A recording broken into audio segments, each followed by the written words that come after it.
حساب اصبر على ما يقولون واذكر عبدنا داود ذا الأيد إنه أواب إنا سخرنا الجبال معه يسبحن بالعشي والإشراق والطير محشورة كل له أواب وشددنا ملكه وآتيناه الحكمة وفصل الخطاب وهل أتاك نبأ الخصم إذ تسوروا المحراب إذ دخلوا على داود ففزع منهم قالوا لا تخف خصمان بغى بعضنا على بعض فاحكم بيننا بالحق ولا تشطط واهدنا إلى سواء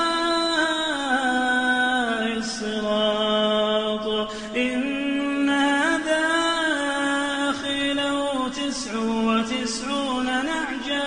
ولي نعجة واحدة فقال أكفلنيها وعزني في الخطاب قال لقد ظلمك بسؤال نعجتك إلى نعاجه وإن كثيرا من الخلطاء ليبغي بعضهم على بعض إلا الذين آمنوا وعملوا الصالحات وقليل